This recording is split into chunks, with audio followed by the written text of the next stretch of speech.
Olá, bom dia para você que acompanha o SBT Notícias. Continuamos ao vivo nesta sexta-feira, 7 de junho. Eu sou Analice Nicolau e te faço companhia a partir de agora. Não saia daí, porque nossos repórteres irão nos mostrar o que anda acontecendo pelo país e também tem a previsão do tempo. Fique com a gente. Eu começo essa edição falando que o jogador Neymar prestou depoimento no início da noite dessa quinta-feira na Delegacia de Repressão a Crimes de Informática, no Rio de Janeiro. Neste inquérito, ele é investigado por divulgar imagens íntimas da modelo Nájila Trindade, que o acusou de estupro e agressão. Dezenas de fãs aguardavam a chegada de Neymar à cidade da polícia, na zona norte do Rio. O jogador chegou por volta das 7 da noite, acompanhado da advogada, e não quis falar com a imprensa. Dá licença pra gente, dá licença pra sair. Cercado por muitos jornalistas, Neymar entrou na delegacia em uma cadeira de rodas, devido à lesão no tornozelo direito, sofrida no amistoso de quarta-feira. Depois, precisou ser amparado por um policial e um segurança. O depoimento de Neymar durou cerca de 1h30. Ele veio depor no processo sobre a divulgação de imagens íntimas da modelo Nájila Trindade, que o acusa de estupro. Na saída, o jogador fez um pronunciamento à imprensa. Eu só quero agradecer pelo apoio, a mensagem que todo mundo mandou, meus amigos, os fãs, todo mundo que está acompanhando. Só agradecer, obrigado pelo carinho, dizer que eu me senti muito amado, né? Então só agradecer o carinho de todos. Obrigado. O camisa 10 da seleção foi cortado da Copa América por causa de uma lesão no tornozelo. A notícia virou manchete pelo mundo. A BBC de Londres pergunta: o que acontece com o Neymar? Já o espanhol El País ressaltou que a nova contusão acontece na mesma semana em que ele é acusado de estupro. Esta é a terceira contusão grave do jogador em menos de 1 ano e meio. Em fevereiro do ano passado, pouco antes da Copa, Neymar fraturou o 5º metatarso do pé direito. Em janeiro deste ano, a mesma lesão. Desde 2013, quando passou a jogar na Europa, é a 18ª lesão. Essa lesão tem um prognóstico muito bom. Na grande maioria das vezes não vai precisar de uma cirurgia. Na grande maioria das vezes o tratamento ele é tranquilo com a fisioterapia e o paciente consegue voltar para campo com a mesma performance de antes. Nas redes sociais, ele postou uma foto do pé direito, bastante inchado, e escreveu que depois da tempestade vem a calmaria. Para especialistas em medicina do esporte, a lesão sofrida por Neymar é uma das mais comuns entre atletas. Uma vez que você já tem um histórico de torção, você vai começar a ajustar o seu protocolo de treinamento preventivo. Então, aqueles exercícios que envolvem equilíbrio, exercícios que envolvem mobilidade do tornozelo, eles vão ter que ser bastante enfatizados no caso dele. Daqui a pouquinho, ainda nessa edição, a modelo Nájila Trindade diz em entrevista por que gravou Neymar no segundo encontro. E mudando agora de assunto, um motoboy foi assassinado com um tiro na cabeça durante uma tentativa de assalto em Santo André, no ABC Paulista. Quem traz mais informações é o repórter Marcelo Bittencourt. Marcelo, bom dia, uma boa sexta-feira para você. A vítima chegou a reagir à abordagem? Excelente dia para você também, Analice, a todos que nos acompanham por todo o país. Olha, o que se sabe é que essa vítima, o motoboy, o Ícaro Carlos, de 29 anos, ele tentou fugir. Inclusive, foi flagrado por câmeras de segurança por volta das 6h30 da tarde. E de ontem, dessa quinta-feira, aparece ele fugindo de 2 motoqueiros. O garupa saca uma arma e consegue atirar. O disparo acaba acertando as costas da vítima, que acaba caindo. Por pouco ele quase não bate em um outro veículo que vinha no sentido contrário. O resgate foi chamado, polícia militar também. Os paramédicos tentaram aí restabelecer aí, os batimentos vitais desse homem de 29 anos, mas infelizmente ele não resistiu aos ferimentos e morreu ali mesmo no local. De acordo com parentes, ele trabalha há muito tempo como motoboy, havia feito uma entrega no bairro do Sumaré, na zona oeste de São Paulo, estava voltando para sua residência, estava a menos de 1,5 km de sua casa ali em Santo André, quando foi cercado por esses dois criminosos, tentou fugir e foi baleado. O Ícaro deixou a esposa e 2 filhos pequenos. Detalhe, iria completar 30 anos nesta terça-feira. A polícia agora vai usar as imagens do circuito de segurança para tentar aí identificar, localizar e prender esses criminosos que seguem foragidos. Portanto, uma tragédia, mais um chefe de família, Ana, que perdeu aí a vida por conta de criminosos que vêm aí agindo na região de Santo André, Ana. Obrigada, Marcelo. Uma boa sexta-feira para você.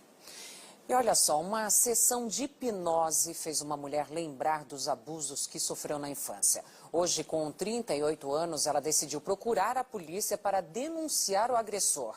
Outras 2 mulheres da família também contaram que foram abusadas pelo mesmo homem, o tio delas. Essa mulher, que prefere não mostrar o rosto, já tentou suicídio 3 vezes. Aos 38 anos, ela toma remédios controlados contra a depressão, esquizofrenia, bipolaridade e outros sintomas de perturbação psíquica, comprovados por exames e laudos médicos. No passado, eu tive um problema particular pessoal e o médico já quis me indicar eletrochoque, essas coisas.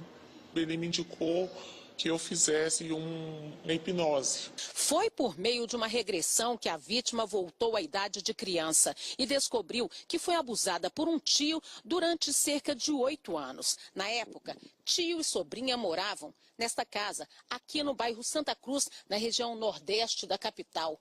Segundo a vítima, uma irmã e uma prima dela também sofreram abusos, mas tiveram medo de contar. Esse tio meu, marido de uma irmã da minha mãe, ele me levava para o alçapão da casa dele. Eu fui abusada dos 4 aos 12 anos e as demais também. A vendedora procurou a delegacia especializada e um inquérito foi instaurado. Depois disso, a mulher diz que está recebendo ameaças. Já sofri ameaça por ele e venho sofrendo ameaças de outras pessoas.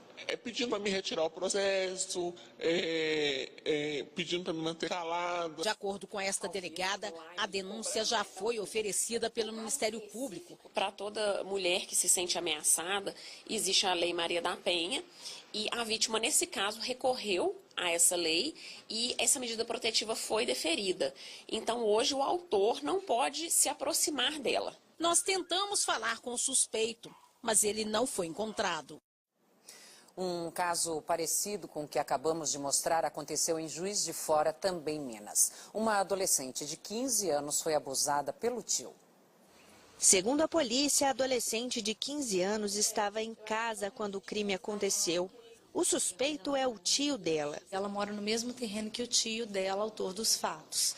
Ela conta que já vinha sendo assediada por ele e que no dia dos fatos, que foi no final de maio, ela foi surpreendida com ele chegando em casa enquanto ela arrumava a casa, amarrou os braços dela, jogou ela no sofá e, mediante violência e grave ameaça, manteve conjunção carnal com ela. Segundo a polícia, o tio da menina foi preso em flagrante, indiciado por estupro, e aguarda julgamento no Ceresp. Em Manaus, uma adolescente foi atingida com um tiro no pé dentro da escola por uma colega de turma. Segundo a polícia, o disparo foi acidental. Já no interior de São Paulo, um aluno foi detido após entrar armado com uma faca na escola e ameaçar uma professora dentro da sala de aula. Repare que o adolescente segura uma faca na mão esquerda. Descontrolado, ele chuta a porta para tentar invadir a sala de aula. O ataque aconteceu na Escola Estadual Lopes Rodrigues, em Jaú, onde estudam crianças e adolescentes do ensino fundamental. A estudante de 13 anos relata o momento de desespero. Ele começou a raspar a faca e falar que ia matar uma professora. No ataque, o rapaz de 16 anos chegou a encostar a faca no pescoço de um funcionário. Que ele roubou a faca de uma pessoa e entrou na escola com essa faca. Eu falei, mas o que aconteceu? Ela falou, foi um caos, ele foi embora preso. O adolescente já foi expulso de uma outra escola e transferido para essa unidade através de uma ordem judicial. O menino vive em um abrigo da cidade há cerca de 3 anos. Segundo a tia, que tem a guarda do garoto, essa é a primeira vez que ele tem uma atitude agressiva. Ele nunca passou uma situação dessa, é a primeira vez, então por isso que a gente está até assim, sabe, conformado de saber essa reação desse menino. A maior preocupação dos pais é que o jovem volte à escola. Assustados, eles se reuniram com a direção. O conselho de escola se reunirá e a melhor medida será tomada. A medida mais adequada será tomada pela equipe da escola. Depois de tudo o que aconteceu, o garoto deixou a escola algemado e permanece nessa delegacia da cidade. A justiça já definiu que o adolescente será encaminhado para a Fundação Casa. Na Semana Mundial do Meio Ambiente, o dado é preocupante. A quantidade de água desperdiçada por ano no Brasil daria para abastecer 30% da população. A situação é mais grave no norte e nordeste do país. O nível de perda de água por aqui é bem maior que nos países menos desenvolvidos, como Bangladesh. O flagrante de desperdício foi feito a poucos metros da casa da dona Raimunda. Ela diz que sempre falta água e, quando tem, vem suja, sem tratamento adequado. Olha só a cor do pano usado como filtro. O jeito é gastar. Para cozinhar, fazer café, beber, tudo é com água mineral. A costureira vive no norte do país, região onde estão 5 dos 8 estados brasileiros com mais desperdício de água. Mais da metade do que deveria chegar às residências se perde em vazamentos. Muitas vezes porque as estruturas são muito antigas e também em ligações clandestinas. Fora outros índices preocupantes, no Nordeste, menos de 27% da população tem acesso à coleta de esgoto. No Norte, apenas 10%. Dona Dora vive doente. Por causa da água, quando chove, né? Enche tudo e é febre, essa virose. E dizem que é da água, da chuva, né? A pesquisa teve como base o Sistema Nacional de Informações sobre Saneamento de 2017. A perda de água potável no país chegou a quase 40%, quantidade que seria suficiente para encher 7 mil piscinas olímpicas por dia. Com isso, a conta não fecha. O setor de saneamento do país perdeu em faturamento pouco mais do que foi investido, porque a água foi tratada, mas não chegou à população. Especialistas responsáveis pela pesquisa defendem investimentos imediatos. É uma ação bastante ativa para reduzir as fraudes, combater erros de medição, trocar os hidrômetros. Então, é um investimento constante para aumentar a eficiência do sistema. Dona Raimunda tem apenas um sonho: sair daqui e ter outra casa melhor do que essa.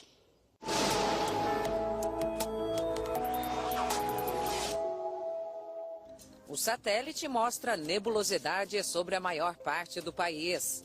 Previsão de chuva nas regiões norte e nordeste, desde o Amazonas, Roraima, norte do Pará, sul do Amapá, até o noroeste do Maranhão.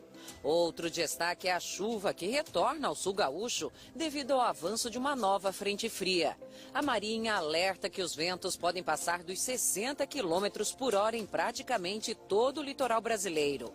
No restante do país, o tempo firme predomina.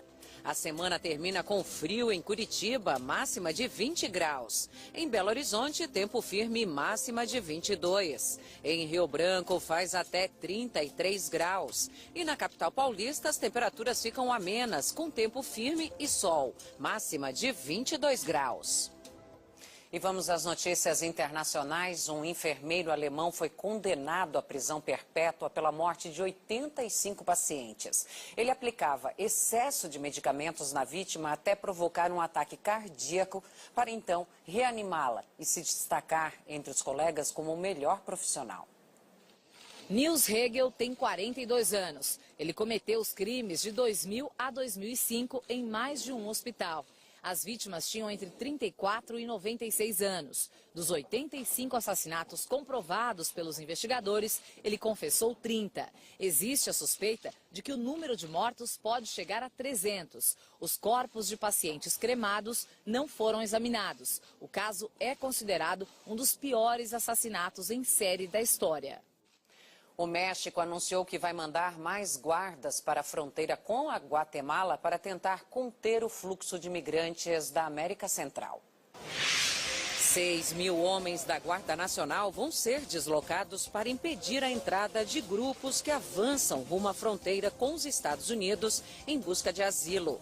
A medida é uma tentativa para evitar as tarifas sobre produtos mexicanos anunciadas por Donald Trump por causa da migração ilegal. O governo peruano anunciou nova política para restringir a entrada de venezuelanos que fogem da crise no país. A partir do próximo dia 15, os migrantes e refugiados só poderão pedir asilo se estiverem com visto e passaporte válidos. Nos Estados Unidos, uma equipe de resgate salvou um menino de 8 anos que ficou à deriva no mar. Ele estava numa boia com formato de unicórnio. Uma rajada de vento havia levado o garoto para longe. Ele passa bem.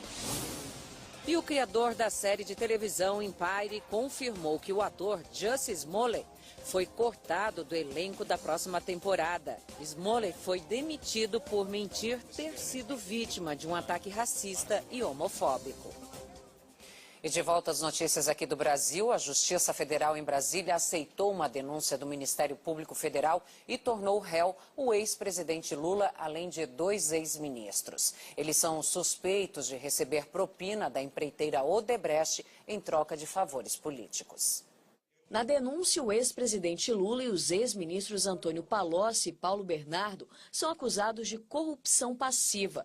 Segundo o documento, entre junho e julho de 2010, eles receberam 64 milhões de reais da construtora Odebrecht em troca de decisões que teriam favorecido o grupo. Entre elas, um aumento na liberação de empréstimos do BNDES para financiar obras em Angola. O empresário Marcelo Odebrecht e 2 ex-diretores da construtora também foram denunciados. Segundo o Ministério Público Federal, Marcelo Odebrecht trocou e-mails com os ex-ministros e Lula, Palocci e Paulo Bernardo chegaram a pedir mais dinheiro. A acusação diz que o valor foi depositado numa conta criada em 2008 só para arrecadação de vantagens indevidas. Esta é a 10ª vez que o ex-presidente Lula se torna réu na Justiça Federal. Ele já foi denunciado em Brasília, em São Paulo e no Paraná. Neste último inquérito, a deputada federal e presidente do PT, Gleisi Hoffmann, também foi denunciada.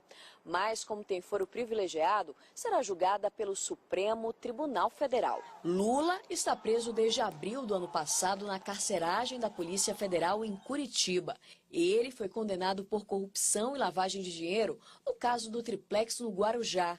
No último mês de abril, o Superior Tribunal de Justiça reduziu a pena de 12 anos e 1 mês de prisão para 8 anos e 10 meses de prisão. Sobre a nova denúncia aceita pela Justiça, a defesa de Lula diz que ele jamais solicitou ou recebeu qualquer vantagem indevida antes, durante ou após exercer o cargo de presidente da República. Antônio Palocci afirma que vai colaborar com a Justiça para o esclarecimento dos fatos. A defesa de Paulo Bernardo diz que irá demonstrar a inocência do ex-ministro ao longo da ação penal. Nós entramos em contato com a defesa de Marcelo Odebrecht, que preferiu não se pronunciar. O presidente Jair Bolsonaro voltará ao Brasil nesta sexta-feira de manhã. Na Argentina, na primeira viagem oficial ao país, pediu menos emoção e mais responsabilidade aos eleitores que vão às urnas em outubro. Bolsonaro apoia a reeleição de Maurício Macri. Sobre o acordo de livre comércio entre Mercosul e União Europeia, o presidente disse que a proposta está próxima de ser fechada. O presidente brasileiro chegou em Buenos Aires. O presidente Jair Bolsonaro defendeu a permanência dos estados na reforma da Previdência. Governadores elaboraram uma carta de repúdio à retirada de servidores estaduais e municipais das regras da nova Previdência. Parte dos deputados defende a retirada de servidores estaduais e municipais das regras da reforma e que o assunto seja definido nas assembleias legislativas. Já os governadores querem que as mudanças sejam aplicadas para todos. Nessa quinta-feira, foi divulgada uma carta com o apoio dos chefes de 24 estados e do Distrito Federal. O documento diz que o déficit nos regimes de aposentadoria e pensão dos servidores estaduais atinge 100 bilhões de reais por ano e que atribuir a missão de aprovar mudanças por meio de legislação própria representa um obstáculo. De excluir estados e municípios seria um desastre para o país. Uma atitude mesquinha, uma atitude personalista, eleitoral, que não atende ao interesse dos cidadãos que vivem nos municípios. À noite, os governadores dos estados do Nordeste divulgaram outra carta, onde reconhecem a necessidade da reforma, mas destacam que há pontos que precisam ser revistos. Em visita à Argentina, o presidente Jair Bolsonaro defendeu a permanência dos estados na reforma. Mas todo mundo tem que estar no mesmo barco. Eu acho que eles vão ceder e vai ser como nós gostaríamos que fosse, né? Realmente uma reforma que pegue todo mundo e com o voto de todos os partidos também. O Supremo Tribunal Federal decidiu que as empresas estatais só podem ser vendidas com o aval do Congresso. Mas a maioria dos ministros entendeu que a exigência não vale para as chamadas subsidiárias das estatais que podem ser privatizadas sem autorização dos parlamentares. O julgamento foi acompanhado com muita atenção pelo governo, principalmente pela equipe econômica, que estima arrecadar mais de 80 bilhões de reais com privatizações. Em 3 dias de julgamento, a maioria dos ministros decidiu que a venda de empresas estatais precisa de aval do Congresso Nacional, mas para das subsidiárias, controladas pela principal, não. Para a venda da Petrobras, por exemplo, a empresa mãe, seria necessária a aprovação de deputados e senadores. Já para das subsidiárias, como a BR Distribuidora, não. Um dos ministros que deu o voto vencedor foi Luiz Fux. O Brasil realmente vive um momento que precisa de investimentos, precisa de mercado de trabalho e precisa vencer essa suposta moralidade que há com essa tutela excessiva das empresas estatais. A decisão tem impacto direto em negócios da Petrobras, que está em processo de desinvestimento para a recuperação financeira. Em maio, a venda de uma de suas subsidiárias, a TAG, transportadora associada de gás, foi suspensa com base em uma decisão do ano passado do ministro Ricardo Lewandowski. Um negócio de mais de 8 bilhões de dólares. As ações que questionam a lei das estatais chegaram ao Supremo em 2016. Foram propostas por associações de trabalhadores da Caixa Econômica Federal e do ramo financeiro. A decisão do Supremo também vale para empresas públicas estaduais e municipais. E mudando agora um pouquinho de assunto, olha só, um homem foi atingido por uma bala perdida na zona oeste do Rio. Foi durante um tiroteio entre um policial à paisana e um suspeito. Câmeras de segurança registraram quando o rapaz e outras pessoas correram para se esconder dentro de um comércio. Uma mulher até tentou oferecer ajuda ao homem ferido, mas logo começou outra correria. A vítima foi atingida no queixo e levada para um hospital da região. Uma mulher foi morta a tiros pelo ex-namorado enquanto levava as filhas para a escola no interior do Rio Grande do Sul. Os disparos atingiram a cabeça de Luciele da Rosa Ferreira, de 25 anos. As crianças reconheceram o suspeito, que acabou preso. Em Londrina, no norte do Paraná, uma servidora pública foi morta com uma bala na cabeça quando saía de casa para trabalhar. A principal suspeita é de que Daniele Novelli, de 44 anos, tenha sido vítima de uma tentativa de assalto. Morreu em Santa Cruz do Capibaribe, no agreste pernambucano, o jovem de 23 anos que estava internado vítima de um acidente de trânsito. Ele dirigiu uma moto quando foi atingido no cruzamento por um carro em alta velocidade. A polícia prendeu um homem suspeito de roubar carros no Paraná. Em uma das ações, ele é gravado comemorando o crime. Segundo os investigadores, esse vídeo divulgado pelo criminoso após o roubo de um veículo foi fundamental para a identificação do suspeito. O rapaz, que está no banco do passageiro, foi preso em uma construção no município de Maringá. O vídeo foi divulgado em março, quando o comparsa dele, que também aparece nas imagens, acabou preso. E você vai ver a seguir, médium João de Deus deixa o hospital e volta para a prisão por ordem da justiça. Preso em São Paulo, maníaco da locadora, condenado a mais de 150 anos de prisão por roubo e abuso sexual. Mulher que acusa Neymar de estupro deve depor pela segunda vez nesta sexta-feira em São Paulo. Não saia daí, o SBT Notícias volta já.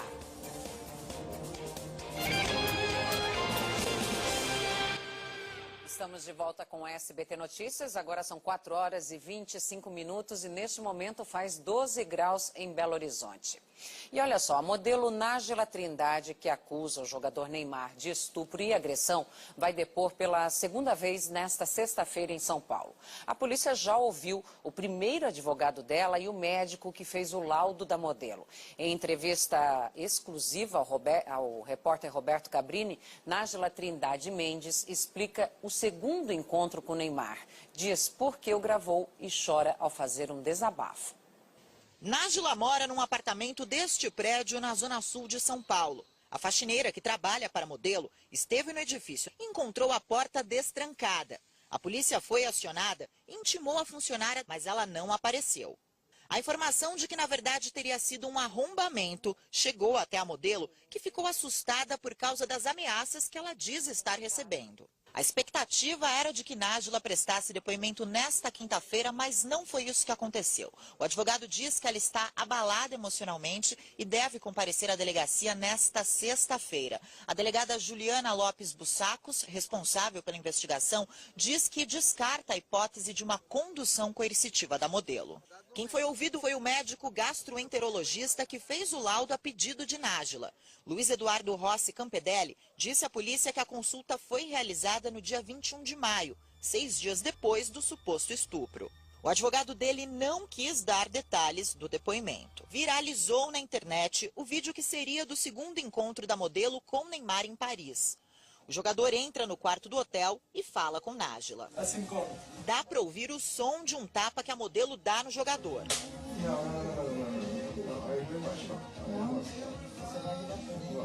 Os dois se levantam e ela dá mais um tapa em Neymar. Mas eu vou te bater. Sabe por quê? Eu vou te bater? Sabe por quê? Sabe por quê? Porque você me agrediu ontem, você me deixou aqui sozinha. Na entrevista exclusiva que Nájila concedeu ao repórter Roberto Cabrini, ela fala sobre o vídeo. Eu queria que ele voltasse para eu bater nele. Pela reação dele, eu percebi que ele estava encenando, porque ele estava muito pleno, calmo, tranquilo e não deixava eu fazer a pergunta para ele. A pergunta seria sobre o estupro. Nájila disse ainda que fez a gravação para provar que se encontrou com Neymar. Precisava fazer ele voltar lá, para eu conseguir provar que eu estive com ele. A primeira coisa era isso, porque não tinha como eu provar que aquelas mãos eram dele, que ele tinha me agredido. O estupro, segundo Nájila, teria ocorrido na primeira vez que os dois se viram. O meu intuito era ter uma relação sexual com ele. Deitados na cama, rolando e tal. Eu falei, você trouxe preservativo? Porque eu não tenho. E ele disse, não. Eu falei, então não vai acontecer nada além disso, porque não podemos. Ele não respondeu nada. E a gente continuou. E ele me virou, cometeu o ato, e eu pedi para ele parar. Enquanto ele cometia o ato, ele continuava batendo na minha bunda violentamente. E depois eu girei. Foi tudo muito rápido, questão de segundos, e me retirei. Foi isso que aconteceu. A modelo se emocionou durante a entrevista e desabafou. Falam que eu tô me aproveitando porque elas não estavam lá, não passou pelo que eu passei. Ninguém parou para pensar assim, se de fato isso aconteceu. Alguém pensou no meu medo, no meu desespero de estar ali. Para Nájila, ter confiado no advogado José Edgar Bueno foi um erro. Provas de que ele me abusou, eu não tenho por causa que eu fui mal instruída pelos meus advogados. Eles em nenhum momento deixaram eu prestar queixa, eu fazer um laudo. José Edgar também foi ouvido na delegacia, mas não quis gravar entrevista. Nájila já está com uma nova defesa. O que eu entendo de lei, a partir do momento em que a pessoa, mesmo que vá, tome um avião, vá para a França, quero ter um ato sexual com você, mas chego lá e isso não acontece de uma forma tranquila e eu mudo de ideia, eu só tenho o direito de mudar de ideia e não desejo mais, e a outra parte força aquela continuação, caracterizou-se o estupro. A modelo contou também o que a deixa mais indignada. Ele não precisava ter feito aquilo comigo. Não precisava, eu já estava ali para isso, para aquilo. Era um desejo meu, eu sou livre, desimpedida, nós iríamos ficar, eu ia voltar para casa e tá tudo certo. Ela também falou sobre o vídeo que Neymar publicou nas redes sociais com as conversas entre os dois. Se não bastasse tudo que ele já tinha feito comigo naquele quarto de hotel, ele me expôs de maneira ridícula. A modelo disse mais de uma vez que não quer dinheiro, mas a punição do jogador. Eu não ia me expor dessa forma. Não tem lógica, não tem sentido. Para arrancar dinheiro do Neymar. Eu quero justiça. Ele me fez muito mal e eu estou muito traumatizada até hoje por isso. A defesa de Neymar disse que não vai se pronunciar sobre a entrevista da modelo. Sobre o suposto arrombamento do apartamento de Nájila, a dona do imóvel nega que isso tenha ocorrido. E olha só, com o anúncio do corte da Copa América, Neymar vive um dos momentos mais conturbados da carreira do jogador. Não era um bom sinal. Neymar deixou o estádio Mané Garrincha no intervalo do amistoso contra o Catar, assim, de muletas e com uma bota ortopédica. Minutos antes, chorando muito, o jogador foi para os vestiários com muita dor e usando uma bolsa de gelo. Antes da confirmação de que o principal jogador da seleção estava fora da Copa América, Tite comentou a lesão. Ele é imprescindível pelo nível técnico top. Não é insubstituível, uma equipe não pode ser, uma seleção não pode ser. Neymar foi para este hospital em Brasília, onde recebeu a visita do presidente Jair Bolsonaro. Nesta quinta-feira, em Buenos Aires, Bolsonaro voltou a defender o jogador. Se analisar o contexto ali, o que ela fez atravessando o Atlântico, né? E ela falou, viu o Cabrini, parte da entrevista, ela dizendo que foi lá para fazer amor com ele. Mas ele não foi muito amoroso, parece. Não, essa eu não sei, eu não estava dentro do quarto. Após o jogo, Richarlison comentou a lesão do companheiro de ataque. A gente sabe da importância do Neymar na seleção. É um cara que desequilibra qualquer jogo. Então, torcer para que ele volte logo para nos ajudar na seleção. Mas, dentro das 4 linhas, Richarlison mostrou serviço e abriu o placar de cabeça, depois do passe de Daniel Alves. O segundo do Brasil veio minutos depois, com Gabriel Jesus. Bom que não sofremos gols, então vitória e aprender com os erros e, claro, sempre querer melhorar. Depois da vitória, teve jogador que saiu para comemorar numa festinha na cobertura de um prédio em Brasília. A polícia foi chamada. A polícia acabou de chegar também, ó. Perturbação da ordem total. Pela manhã, descanso para os atletas, sem atividades físicas, de olho no próximo amistoso contra Honduras no domingo. O único que deixou o hotel sozinho foi o técnico. Antes de viajar, Tite foi em uma igreja aqui perto. Na saída do hotel para o aeroporto, ninguém da seleção falou com a imprensa. Antes das 4 da tarde, o avião decolou para Porto Alegre, onde será o último amistoso antes da Copa América contra a seleção de Honduras no domingo. A polícia de São Paulo prendeu um homem conhecido como maníaco da locadora. Ele estava em regime semiaberto após ter sido condenado a mais de 150 anos de prisão por cometer roubos e abusar sexualmente de balconistas na década de 90. O dono desta ficha criminal com mais de 10 metros de comprimento estava em liberdade havia quase 6 meses por decisão da justiça. Mas agora Célio Carlos Magno está de volta à prisão. Ele ficou conhecido no início da década de 90 como o maníaco da locadora, por ter cometido mais de 15 roubos e 3 estupros contra atendentes de locadoras de vídeo.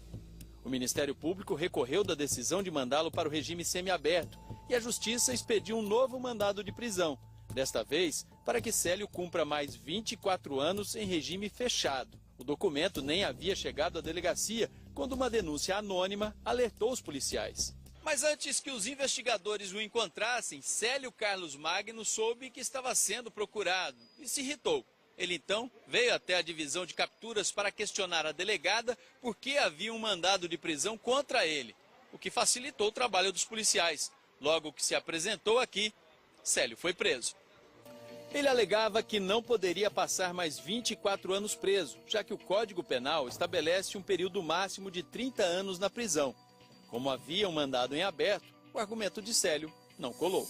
Ficou detido, mas fala que não vai ficar 24, que são só 4, que ele não deve nada, que já passou. De certa forma, foi uma prisão assim, com hora marcada, né? Passa lá que a gente resolve o teu problema.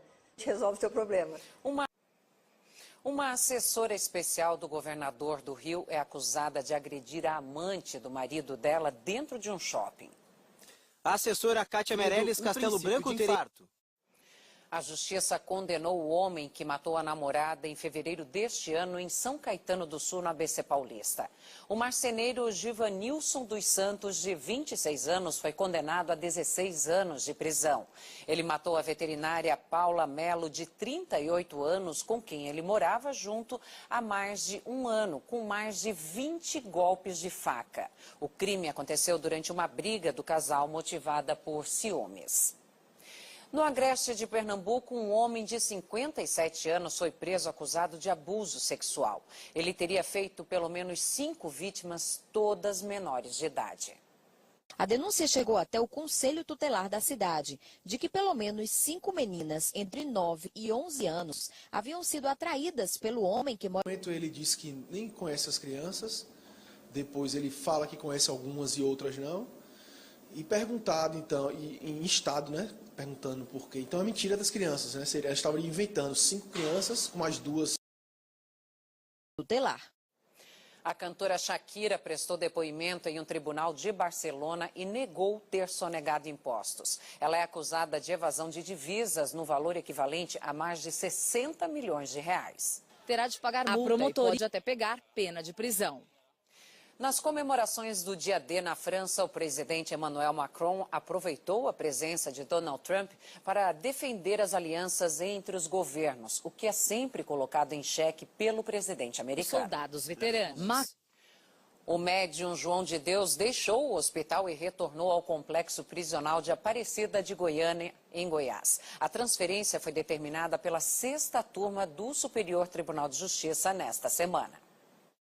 A escolta prisional chegou no Instituto de Neurologia de Goiânia por volta das 3 horas da tarde desta quinta-feira. Exatamente às 3 horas e 12 minutos aparece o médium João de Deus em uma cadeira de rodas, escoltado por policiais. O médium é colocado com bastante dificuldades em um porta-malas da viatura da escolta prisional. João de Deus chegou ao complexo prisional de Aparecida de Goiânia por volta das 3h35 da tarde. A Diretoria-Geral de Administração Penitenciária não quis informar como vai ser a rotina do médium João de Deus dentro da unidade prisional de agora em diante. João Teixeira de Faria voltou para a cadeia após ficar 74 dias internado no Instituto de Neurologia de Goiânia. O médium deu entrada na unidade de saúde no dia 22 de março, quando a Justiça autorizou que ele fosse transferido atendendo um pedido da defesa, que alegava risco de morte em razão do seu estado de saúde. João de Deus foi levado para o hospital para tratar de um aneurisma no abdômen. Na terça-feira, a 6ª turma do Superior Tribunal de Justiça decidiu por 4 votos a 1 a volta imediata do médium para a cadeia. João de Deus foi acusado por quase 300 mulheres de ter cometido abusos sexuais durante consultas espirituais na casa Dom Inácio de Loyola, em Abadiânia, e está preso desde o dia 16 de dezembro. Um homem de 64 anos foi assassinado dentro de casa em São Paulo. A principal suspeita do crime é uma adolescente que estava com ele. No chão, muitas marcas de sangue. Provavelmente ele foi golpeado, alguma coisa assim, na área da cozinha, né? E depois ele entra em direção ao quarto. A vítima é João Sidney de Souza, de 64 anos. Ele estava em casa com uma adolescente de 16 anos, a principal suspeita de ter cometido o crime. Conheceu ela no bar lá onde ele estava e resolveu trazer para casa, né? Foi algo que aconteceu na noite mesmo. Os dois teriam começado a discutir. A nora de João, que mora no mesmo terreno, ouviu a briga. Ela contou à polícia que João gritou pela janela: "Socorro, ela vai me matar. Chamem a polícia." Quando os policiais chegaram, encontraram João caído no quarto, ao lado da cama. Ele já estava morto. A nora da vítima disse em depoimento que não foi a primeira vez que viu a adolescente aqui e que acredita que eles tinham um relacionamento amoroso. O motivo do crime ainda é um mistério para a família e para a polícia. A suspeita é de que João tenha sido assassinado com uma garrafa de vidro. Só ouviu barulho de vidro quebrado mesmo, né? E ele pediu socorro, né? A jovem, que estava alterada, negou o crime. Ela foi apreendida e encaminhada à Fundação Casa.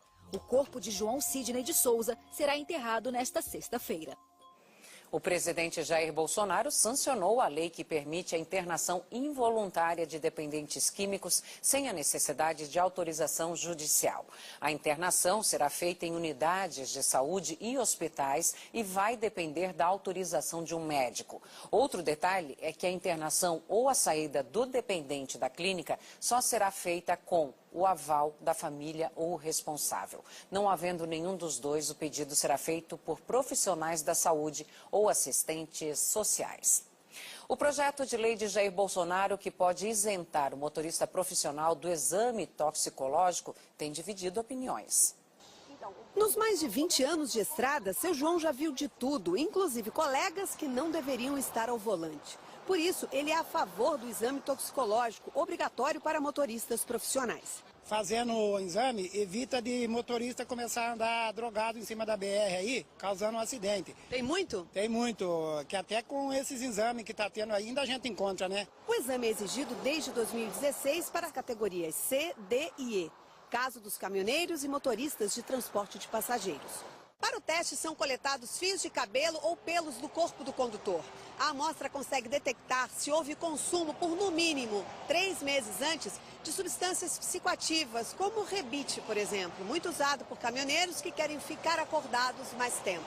Se o exame der positivo, a carta é suspensa por 3 meses. É com esse teste que o governo quer acabar. Um dos argumentos para o fim do exame é o preço, cerca de R$300, que pesa no bolso dos motoristas. A empresa que a gente trabalha já pede o toxicológico. Então a gente trabalha sempre correto, certinho, né?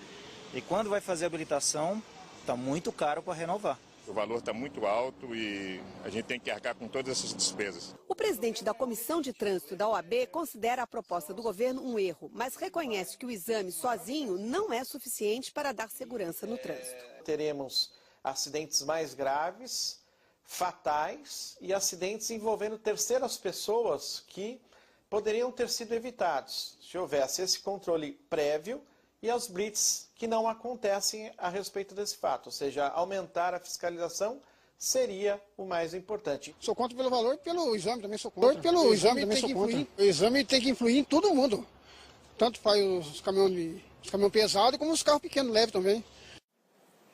Você está assistindo ao SBT Notícias, agora são 4 horas e 45 minutos e neste momento faz 16 graus em Brasília. Mistério no Rio de Janeiro. A polícia investiga o sumiço de um casal de adolescentes no interior do estado. Os dois estão desaparecidos há quase uma semana. Lorena de Souza Lima, de 16 anos, e Gabriel Meira Moreto, de 15, saíram de casa na última sexta-feira para ir à escola e não retornaram. Eles moram no interior, no município de Santo Antônio de Pádua. Segundo a família, o casal de adolescentes fugiu de casa. A família descobriu que Lorena e Gabriel vieram de táxi para o Rio. Eles pagaram R$600 a um taxista que deixou o casal na rodoviária. Esta é a última pista do paradeiro dos adolescentes. O que aconteceu a partir do momento em que eles chegaram aqui ainda é um mistério. A família fez cartazes em busca de informações. A avó de Gabriel, que criou o menino, fez um vídeo de apelo. Volta para casa, meu filho. A vovó está com muita saudade de você, meu filho. A vovó não aguenta mais, está doendo muito. O tio de Gabriel largou tudo em Santo Antônio de Pádua e veio com o primo ao Rio na esperança de encontrar o casal. Na delegacia eles disseram que eles são adolescentes, fugiram, que eles não podem fazer nada. Aí eu perguntei da seguinte maneira: Pô, mas ele só tem 15 anos, o garoto, a menina só 16. Ah, mas eles foram por vontade própria, eles têm vontade própria. Eu disse, mas eles são de menor. O conselho não alega que quando é de menor a gente tem que ter responsabilidade total. O taxista já prestou depoimento e a rodoviária encaminhou as imagens das câmeras de segurança para a polícia. Foi morto a tiros no Agreste pernambucano um pastor evangélico que havia se convertido durante o período em que passou na prisão. A polícia suspeita que o crime tenha sido motivado por acerto de contas. O pastor evangélico Luciano Ferreira dos Santos, de 41 anos, foi assassinado no município de Brejo da Madre de Deus quando estava se dirigindo até a rádio Colinas FM, onde apresentava um programa desde outubro do ano passado, das 10 à meia-noite. Era próximo das 10 da noite. O pastor vinha caminhando aqui pela rua Maria do Carmo Luna, sentido a rádio, quando percebeu que estava sendo seguido por um carro vermelho. Ele tentou correr, mas acabou sendo atingido por vários tiros. Caiu aqui. 3 tiros atingiram a nuca e 1 as costas. Apesar da tentativa dele fugir do assassino, não deu tempo de chegar aqui, a rádio, que fica a poucos metros do local do crime. O assassino fugiu no veículo. Luciano havia cumprido pena de 8 anos de prisão após acusação de homicídio qualificado. Estava em liberdade há mais de 1 ano. Nos testemunhos da igreja, a vítima afirmava que era suspeita de pelo menos 3 crimes, mas alegava inocência e que teria conhecido o evangelho dentro da penitenciária Juiz Plácido de Souza, em Caruaru. E tinha dito a mim a trajetória dele, né, que tinha sido acusado de um homicídio, que ele confessava não ter cometido, né, que tinha passado cerca de 8 anos detido, né, foi lá onde ele encontrou a palavra de Deus, onde ele se converteu, acabou pastoreando lá também uma congregação dentro do presídio, e foi quando ele recebeu a visita de alguns advogados que conseguiram tirar ele dentro do presídio, mostrando a sua inocência. O pastor havia aberto a Igreja Assembleia de Deus Pentecostal no bairro Boa Esperança, onde residia, há 1 semana. Nos ajudou muito, né, e graças a Deus estava pastoreando ali o rebanho, né, que Deus entregou nas mãos dele.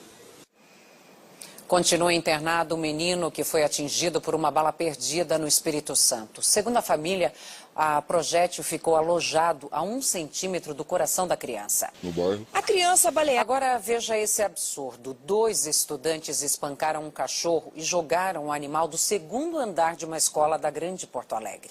Há mais de 10 anos, a administração desta escola em Canoas acolhe cães abandonados. A maior parte dos animais é encaminhada para a adoção. A gente trabalha com os alunos, né, sobre a questão dos maus tratos. Já conseguimos mais de 15 adoções, né, com filhotinhos aqui na escola. A escola virou o lar permanente de 4 deles. E uma cena envolvendo o mais recente morador, o Caramelo, assustou estudantes e funcionários. O sinal recém havia tocado, anunciando o fim da hora do recreio, e o Caramelo estava deitadinho bem aqui no 2º andar. Até que 2 alunos de 12 e 16 anos chegaram e começaram a agredir o cãozinho. Aos chutes, ele foi empurrado por debaixo do parapeito e caiu lá no pátio. Isso aí foi um fato isolado, né? Para nós foi uma surpresa, né? Dentro do trabalho que nós fizemos aqui dentro da escola. Tomou uma repercussão, os alunos ficaram revoltados. Por sorte, o animal só teve ferimentos leves, mas o caso foi parar na polícia. Eles serão com certeza responsabilizados por esse ato infracional de maus tratos a animais, e o caso será brevemente remetido para o Ministério Público. Os alunos ficaram apreendidos na delegacia, mas já foram liberados. A escola avalia quais medidas serão tomadas. Existe a possibilidade de transferência dos meninos para outra instituição de ensino. E chegou a sexta-feira, o dia da semana mais aguardado para quem está de olho na folga. Então vamos saber como vai ficar o tempo hoje e também o fim de semana, né? Quem conta tudo pra gente é a repórter Fernanda Trigueiro. Fernanda, bom dia. Podemos esperar céu limpo e aquele friozinho típico do outono? Isso mesmo, Ana. Bom dia para você, bom dia para todo mundo. Os dias têm sido gelados, principalmente durante as manhãs e também durante a noite. Para essa sexta-feira, o dia começa bem gelado. Agora mesmo, os termômetros marcam 14 graus aqui na capital. Tem previsão de névoa agora cedo e sol durante a tarde. Mínima hoje de 11 graus e a máxima de 22. Hoje não tem previsão de chuva, assim como no sábado e no domingo também devem ser dias ensolarados ensolarados e sem chuva. No sábado, mínima de 12, máxima de 23 graus. No domingo, mínima de 12 e máxima de 22 graus. Para quem gosta mais do tempo quentinho como eu, quem prefere o calor, a novidade é que pode ser que esquente lá para terça-feira, mas aí é claro, semana que vem, segunda, a gente está aqui apostos no SBT Notícias para atualizar toda a previsão do tempo para vocês. Então, para essa sexta e também para o fim de semana, esse dia mesmo típico de outono, Ana, bem gelado, mas com aquele solzinho bonito. Agora a gente mostra o trânsito aqui na capital, Marginal Tietê, tudo muito tranquilo por aqui e tem novidade para o passageiro do transporte público aqui em São Paulo. Foi publicado no Diário Oficial um contrato de 340 milhões de reais para instalar portas automáticas no metrô aqui da capital. A instalação será primeiramente nas estações da linha 1 azul, da linha 2 verde e da linha 3 vermelha. De acordo com o contrato, essa instalação deve demorar aí um pouquinho mais de 4 anos para ser finalizada. E a gente lembra que as portas automáticas trazem mais segurança aos passageiros, porque ela só abre mesmo no momento em que o trem chega e aí não fica aquele vão do trilho aberto a todo momento. Ana, volto com você. Obrigada, Fernanda. Uma boa sexta-feira. O Supremo Tribunal Federal decidiu que as empresas estatais só podem ser vendidas com o aval do Congresso. Mas a maioria dos ministros entendeu que a exigência não vale para as chamadas subsidiárias das estatais, que podem ser privatizadas sem autorização dos parlamentares. O julgamento foi acompanhado com muita atenção pelo governo, principalmente pela equipe econômica, que estima arrecadar mais de 80 bilhões de reais com privatizações. Em 3 dias de julgamento, a maioria dos ministros decidiu que a venda de empresas estatais precisa de aval do Congresso Nacional, mas para das subsidiárias, controladas pela principal, não. Para a venda da Petrobras, por exemplo, a empresa mãe, seria necessária a aprovação de deputados e senadores. Já para das subsidiárias, como a BR Distribuidora, não. Um dos ministros que deu o voto vencedor foi Luiz Fux. O Brasil realmente vive um momento que precisa de investimentos, precisa de mercado de trabalho e precisa vencer essa suposta moralidade que há com essa tutela excessiva das empresas estatais. A decisão tem impacto direto em negócios da Petrobras, que está em processo de desinvestimento para a recuperação financeira. Em maio, a venda de uma de suas subsidiárias, a TAG, transportadora associada de gás, foi suspensa com base em uma decisão do ano passado do ministro Ricardo Lewandowski. Um negócio de mais de 8 bilhões de dólares. As ações que questionam a lei das estatais chegaram ao Supremo em 2016. Foram propostas por associações de trabalhadores da Caixa Econômica Federal e do ramo financeiro. A decisão do Supremo também vale para empresas públicas estaduais e municipais. A polícia prendeu 26 suspeitos de tráfico de drogas na Baixada Fluminense. O grupo também é investigado por crimes de roubo de cargas, veículos e comércio ilegal, além de sequestros relâmpago. Durante a mega operação, os criminosos invadiram uma casa e fizeram uma família refém, mas se renderam em seguida. Entre os presos está um soldado do Exército e um homem acusado de matar um PM aposentado em 2016. Os traficantes costumavam ostentar armas, como nesse vídeo gravado em uma das favelas do complexo. Natal e Ano Novo são 2 homens que acabaram presos suspeitos de matar uma pessoa. Natal Gonçalves de Abreu e o amigo Alício de Paula Souza, o famoso Ano Novo, foram presos porque são suspeitos de matar um homem de 31 anos em janeiro do ano passado. De acordo com a polícia, a vítima Evandro Anselmo de Oliveira, primo de Natal, disputava com eles um ponto de tráfico no bairro Caivera, em Betim. Trabalhava para o Natal, ele passou a não obedecer mais as ordens do Natal, né, e quis tomar o controle, motivo pelo qual ele foi assassinado pelos dois. Para prender a dupla, a polícia usou uma estratégia. Intimamos eles na delegacia de polícia para prestar depoimento. Eles compareceram e nós efetuamos a prisão deles na delegacia de polícia. Foi uma estratégia que deu certo, porque havia o risco deles evadirem e não serem mais encontrados. De acordo com a polícia, Natal já foi preso por tráfico e Alício por homicídio. A dupla, que ainda é investigada por envolvimento em outros homicídios e tráfico, nega ter matado Evandro. Eu fico por aqui, vem aí Cássio Zeyman e os seguintes destaques. Motoboy é assassinado com um tiro na cabeça.